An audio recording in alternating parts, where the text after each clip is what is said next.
It was a Friday evening when my mom called and I was sitting in my dorm room surrounded by textbooks preparing for the most important finals of my senior year. Her voice sounded different, heavy with something I could not name. She said she needed to see me that weekend, that it was urgent. I felt a knot form in my stomach, but also a flicker of hope. Maybe they wanted to talk about my graduation ceremony coming up in just a few months. I had no idea that trip home would shatter everything I believed about family. You see, I had always been the invisible child in my household, the one who faded into the background while my younger brother stood in the spotlight.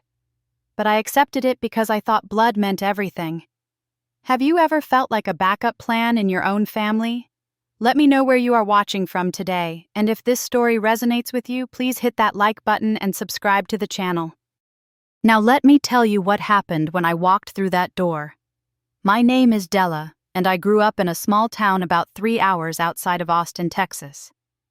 My dad worked as a freelance plumber, taking jobs wherever he could find them, and my mom sold appliances at a local home goods store.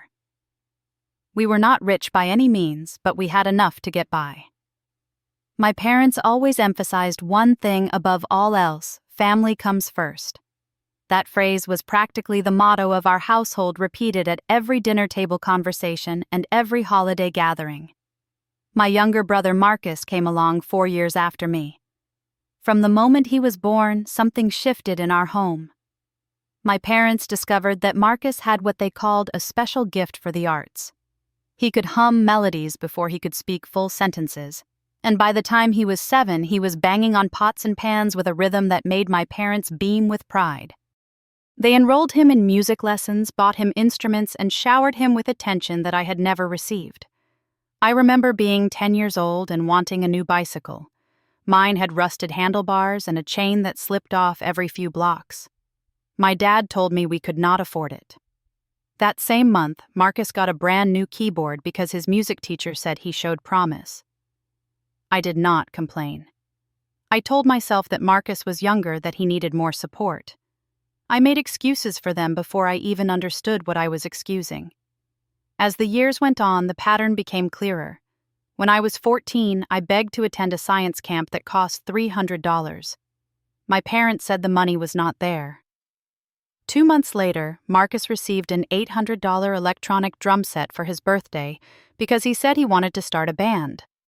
When I was 17 and got accepted into my dream university, my parents told me I had to choose a cheaper school because they could not contribute much to my tuition.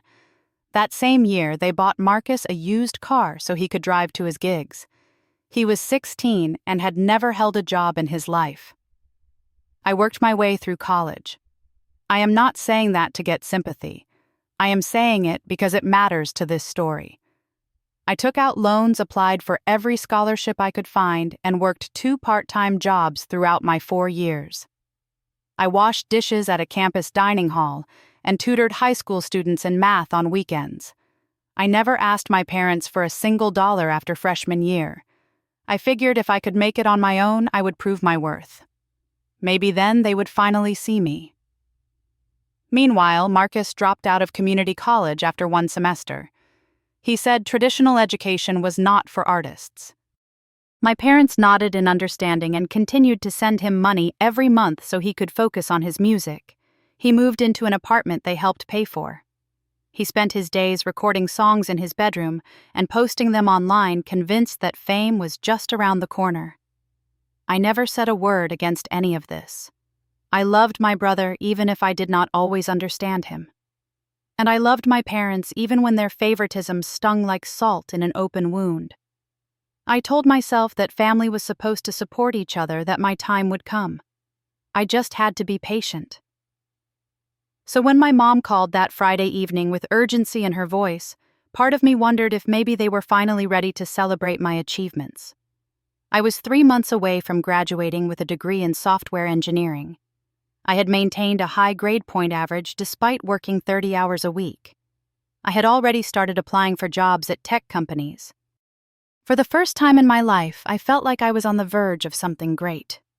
I drove the 3 hours home the next morning, stopping only once for gas and a cup of coffee that did nothing to settle my nerves. When I pulled into the driveway, I noticed Marcus's car parked out front. That was unusual. He rarely visited unless there was a holiday or he needed something. I walked through the front door and found my entire family gathered in the living room. My dad sat in his recliner with his arms crossed over his chest, wearing the stern expression he reserved for serious conversations. My mom perched on the edge of the couch, fidgeting with a tissue in her hands. And there was Marcus lounging in the center like a king holding court, wearing a designer hoodie that I recognized from an Instagram ad. The thing cost nearly $500. I knew because I had scrolled past it once and laughed at the price. Nobody greeted me the way they usually did. No hugs from my mom, no pat on the back from my dad. Just heavy silence and averted eyes. I lowered myself into an empty chair and asked what was going on, trying to keep my voice steady, despite the anxiety clawing at my chest. My dad cleared his throat and began to speak. He told me that Marcus had found an incredible opportunity, a once-in-a-lifetime chance that could launch his music career into the stratosphere. A producer in Los Angeles had reached out after hearing some of Marcus's tracks online. This producer wanted to work with Marcus to help him record a professional album and get it distributed to major platforms. But there was a catch. There was always a catch. The producer required an upfront investment of $20,000. This would cover studio time, production costs, marketing, and all the other expenses that came with breaking into the music industry. My dad said this with a straight face, as if he were describing a sound business proposition rather than what it actually was. My mom jumped in before I could respond. She explained that they did not have that kind of money saved up. They had already dipped into their retirement fund to support Marcus over the years, and there was simply nothing left. But they had been thinking, she said, and they had come up with a solution. I assumed they were going to ask me to contribute my savings.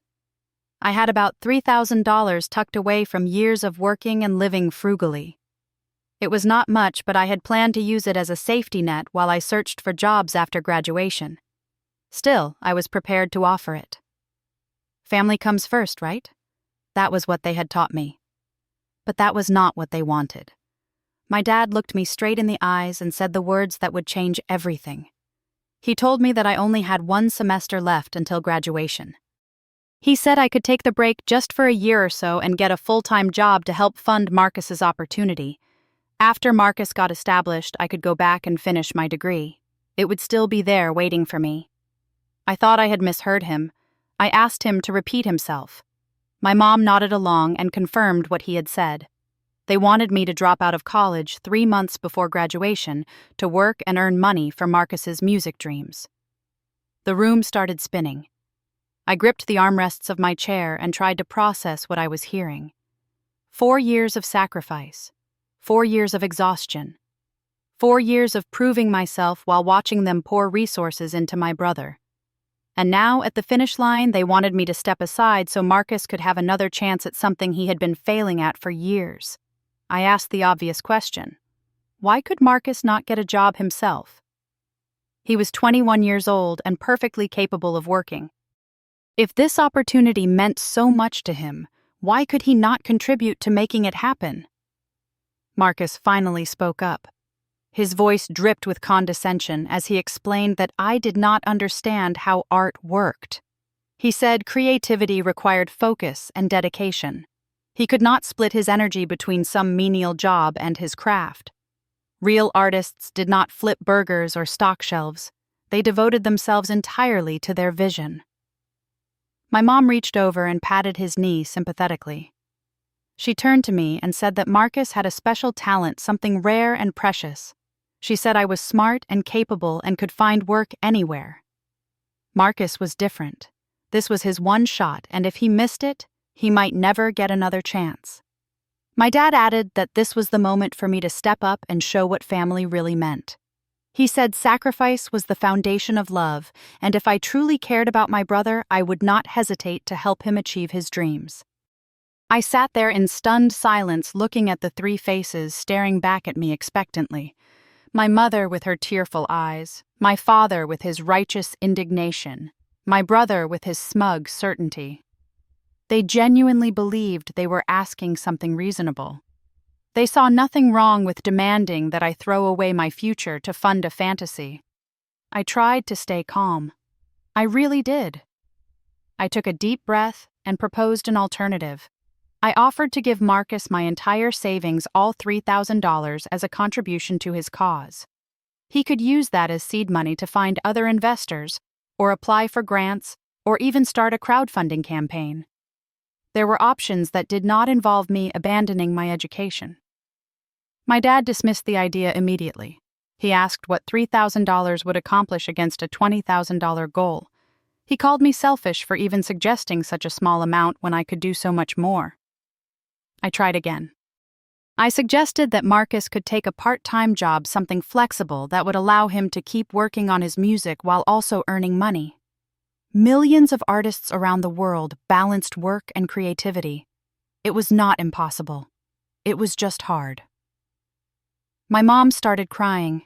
She accused me of trying to destroy Marcus's dreams. She said Marcus was not built for the 9-to-5 grind, that he was too sensitive, too artistic. The pressure of a regular job would crush his creative spirit. Did I want that on my conscience? Marcus sat back and watched the whole exchange with a slight smile on his face. He did not defend himself. He did not offer any solutions. He just let our parents fight his battle for him the same way he had let them handle everything his entire life. Something inside me snapped. Not in an explosive way, but in a quiet, devastating way. Like a rope that had been pulled too tight for too long, finally fraying apart. I asked to see the contract from this producer.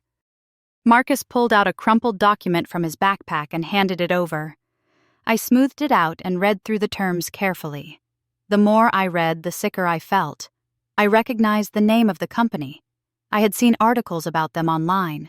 They were notorious in music industry circles for scamming aspiring artists.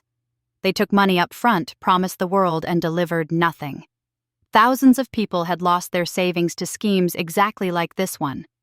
I tried to explain this to my parents. I showed them the red flags in the contract, the vague language about deliverables, the lack of any real guarantees. I told them about the complaints I had seen online, the lawsuits, the ruined lives. This was not an opportunity. It was a trap. Marcus exploded. He jumped up from the couch and started shouting at me. He said I was jealous of his talent, that I had always resented him for being special while I was ordinary. He accused me of trying to sabotage his career because I could not stand to see him succeed. My parents did not even consider what I had said. They dismissed my concerns as negativity, as lack of faith in Marcus, as evidence of my selfishness. My mom said I did not understand the music industry. My dad said I should stop trying to tear down my own brother. I looked at the three of them and realized something that had been true my entire life, but that I had refused to see. They did not want to hear the truth. They wanted compliance. They wanted me to fall in line and play my assigned role as the responsible one, the one who sacrificed, the one who made their lives easier. Memories flooded back. All those years of being overlooked, undervalued, taken for granted. The science camp I never attended, the university I could not afford, the birthdays where my presents were practical while Marcus got luxuries, the constant message, spoken and unspoken, that my needs came second. I had accepted it all because I believed in the concept of family. I thought if I just worked hard enough, proved myself enough, they would eventually see my worth. But sitting in that living room watching my mother cry for Marcus while completely ignoring what they were asking me to give up, I finally understood. I was not a son to them. I was a resource, a backup plan, an insurance policy for their golden child. The conversation escalated. I told them flatly that I would not be dropping out of college. I was 3 months away from a degree I had earned through my own blood and sweat. I was not going to throw that away for a scam that would leave our family with nothing but debt and disappointment. My dad stood up so fast his recliner rocked backward. His face turned red as he shouted at me, calling me ungrateful, calling me selfish, accusing me of caring about nothing but myself. He demanded to know what kind of son turns his back on his family in their time of need. My mom sobbed louder, wailing about how I was tearing the family apart. How I would regret this for the rest of my life. She said she never thought her own child would betray them like this. Marcus threw in his own jab. He said he always knew I did not really love them, that I had always been cold and distant. He said this just proved what he had suspected all along. I stood up on shaking legs. My voice cracked as I told them that I loved this family. I had spent my whole life proving it through action, through sacrifice, through silence. But love was not supposed to mean destroying myself so someone else could chase a fantasy. Love was supposed to go both ways. My dad delivered the final blow. He gave me 1 week to reconsider. He said if I did not agree to drop out and support Marcus, I should not bother coming back. I would be dead to them. He would have only one son. My mom did not contradict him. She just kept crying into her tissue, playing the victim in a tragedy of their own making. Marcus laughed. He actually laughed. I drove back to campus that night in a daze. The highway stretched out dark and endless before me, and I let the tears fall freely once I was alone. I cried for the family I thought I had. I cried for the parents I wished existed. I cried for the little boy who had given up so much hoping someday it would be enough. The week that followed was the longest of my life. I could barely eat. I could barely sleep. I went through the motions of attending classes and showing up for my shifts at work, but my mind was elsewhere, trapped in an endless loop of doubt and pain. I called relatives hoping to find an ally. My aunt told me I should just do what my parents asked because keeping peace in the family was more important than my personal ambitions. My uncle said sometimes the older sibling had to make sacrifices. A cousin suggested I was being stubborn and should think about my mother's feelings. The only person who gave me a different perspective was my best friend Jordan. We had met freshman year in an introductory programming class and had been inseparable ever since. Jordan listened to me recount the entire situation without interrupting, and when I finished, there was a long pause before the response came. Jordan said something I will never forget. Those are not family, Della. Those are people who share your blood, but not your best interests. Family supports you. Family celebrates you. Family does not ask you to set yourself on fire to keep them warm. I turned that phrase over in my mind for days. Set yourself on fire to keep them warm. That was exactly what they wanted from me. They wanted me to burn my future to fuel Marcus's delusions. I started doing research. I could not help myself. I had to know the full extent of what they were asking me to fund. I dug into the production company, finding forum posts and blog entries from people who had been victimized by their scam. The stories were heartbreaking. Young artists who had emptied their bank accounts, taken out loans borrowed from friends, all for promises that evaporated the moment the checks cleared. Then I looked at Marcus's actual body of work. His YouTube channel had been active for 2 years. The view counts were dismal, ranging from a few dozen to a couple hundred at most. His SoundCloud told the same story. The songs themselves were unfinished, poorly mixed, generic imitations of popular trends. There was no originality, no spark, nothing that suggested any real talent beneath the surface. I discovered something else, too. This was not the first time my parents had bankrolled one of Marcus's schemes. Over the past 3 years, they had invested over $15,000 in various music-related ventures, equipment he never used, studio sessions that produced nothing, online courses he never completed, all of it funded by my parents, hidden from me, treated as normal family expenses. The money they told me they did not have for my education, they had it. They just chose to spend it on Marcus instead. Every single time. When the week ended, my phone rang. It was my dad demanding an answer.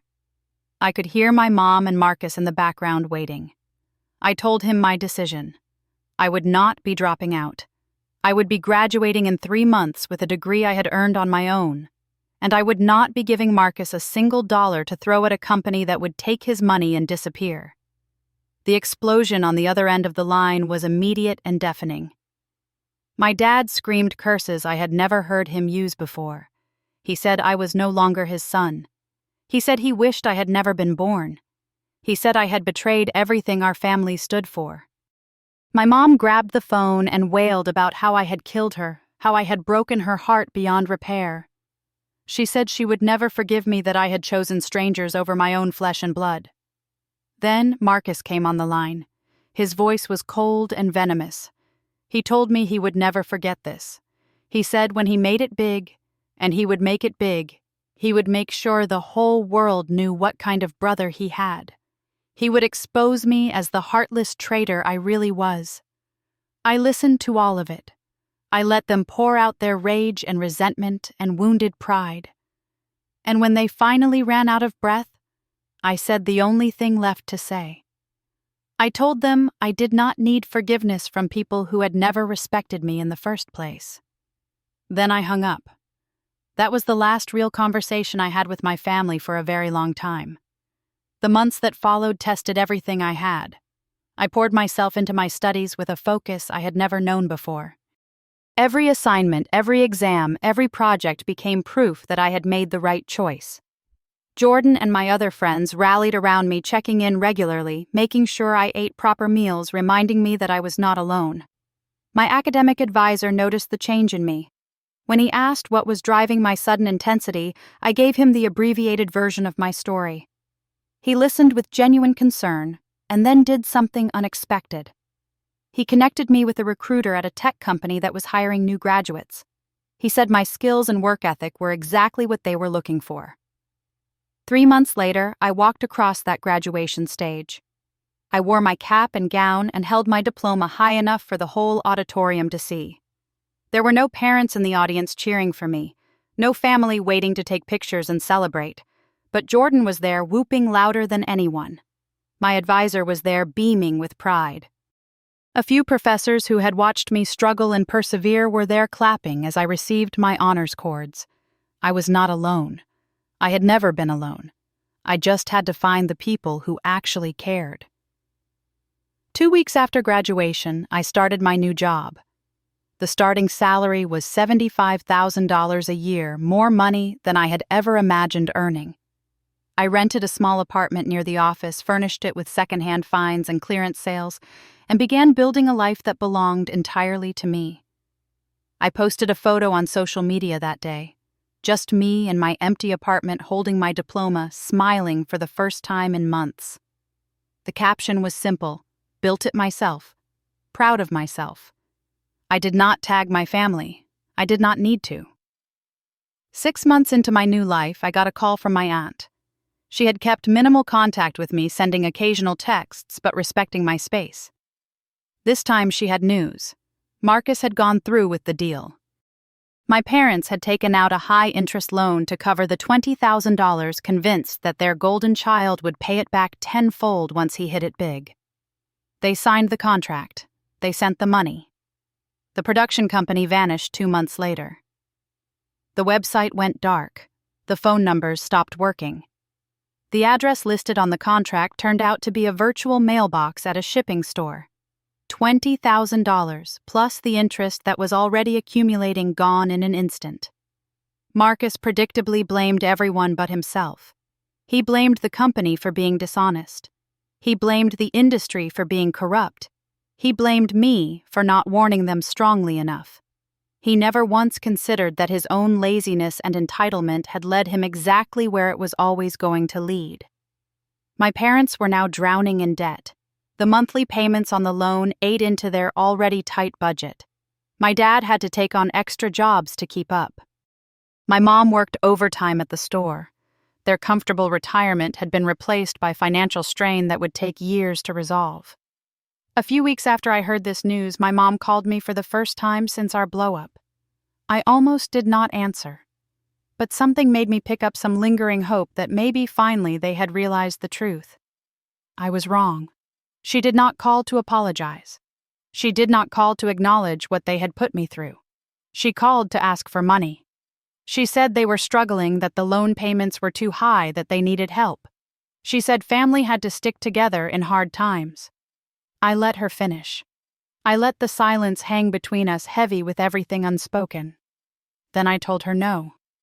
I told her I had worked my entire life to build something of my own while they invested everything in Marcus. I told her I had warned them about the scam, and they had chosen to ignore me. I told her that asking me for money now, after disowning me, after wishing I had never been born, was beyond hypocritical. She started crying again. She called me cruel and heartless. I told her I was not cruel. I was just done. Then I ended the call. I will not pretend that was easy. I sat alone in my apartment that night and felt the weight of what I had done. Cutting off your family, even a family that hurt you, leaves a wound that does not heal quickly. I second-guessed myself constantly in those early months. I wondered if I was being too harsh, if I should have been more forgiving, if blood really did mean something after all. I started seeing a therapist. Her name was Dr. Hartley, and she specialized in family trauma and estrangement. In our sessions, she helped me untangle the guilt I had been carrying my whole life. She taught me that setting boundaries was not the same as being selfish. She showed me that choosing myself did not mean I had failed some fundamental test of loyalty. Healing is not a straight line. There were days I missed my parents so much it physically hurt. There were nights I lay awake wondering what Marcus was doing, whether he had learned anything from his failure. There were holidays when the loneliness felt unbearable when I scrolled through social media and saw other people surrounded by loving families and wondered what was wrong with me that I could not have that. But slowly, steadily, I built something new. I made friends at work who became as close as siblings. Jordan and I grew even closer, our bond forged in the fire of mutual support. I started volunteering on weekends, tutoring first-generation college students who reminded me of myself, kids who had no one in their corner telling them they could make it. I learned to give on my own terms. I learned that generosity does not mean self-destruction. I learned that loving someone does not require letting them use you. A year after graduation, I received an unexpected message. It was from Marcus. He had sent it through social media since he no longer had my phone number. The message was long and rambling, filled with excuses and justifications, but buried in the middle was something that resembled an apology. He said he understood now why I had tried to warn them. He said he was trying to get his life together, that he had finally gotten a job at a warehouse, that he was learning what it meant to work for something. I read the message 3 times. Part of me wanted to respond immediately to open the door and rebuild the bridge. But Dr. Hartley had taught me to be cautious with people who had hurt me before. She said apologies were just words, and words meant nothing without consistent action over time. I did not respond right away. I let weeks pass while I processed my feelings. Eventually, I sent a brief reply. I told Marcus I appreciated him reaching out. I told him I hoped he was genuinely changing, and I told him that I needed time before I could consider any kind of relationship with him or our parents. He did not reply. Maybe he expected instant forgiveness. Maybe he realized I was not going to give it. Either way, the silence that followed told me everything I needed to know about how sincere his apology really was. I do not hate my parents. I do not hate Marcus. Hate is a heavy thing to carry, and I have set down enough burdens in my life. What I feel instead is a kind of sad acceptance. They are who they are. They made choices based on their own fears and blindnesses and limitations. I cannot change them. I can only change how I respond to them. The door is not closed forever. If they ever truly want to rebuild a relationship, one based on mutual respect and genuine care, I am willing to listen.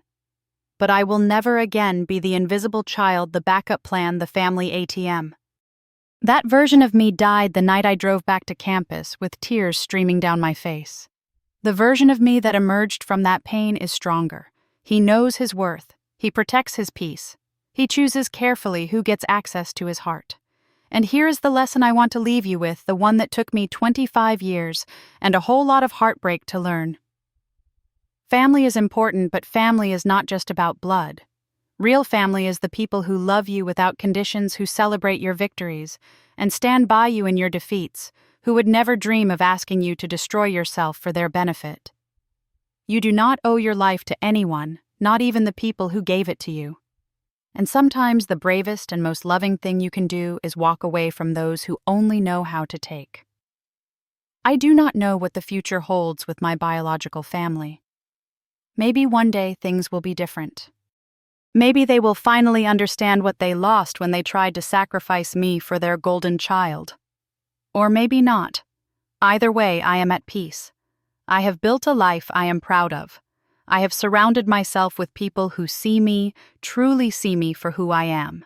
And I have learned to love the most important person of all, myself.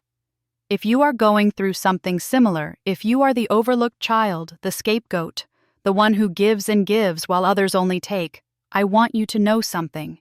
You deserve better. You are worthy of love and respect and support. Do not let anyone, not even your own family, convince you otherwise. Thank you for staying with me through this story. It was not easy to tell, but I hope it helps someone out there who needed to hear it. I would love to know your thoughts. Have you ever had to set boundaries with family members who did not respect you? How did you handle it? Share your experience in the comments below.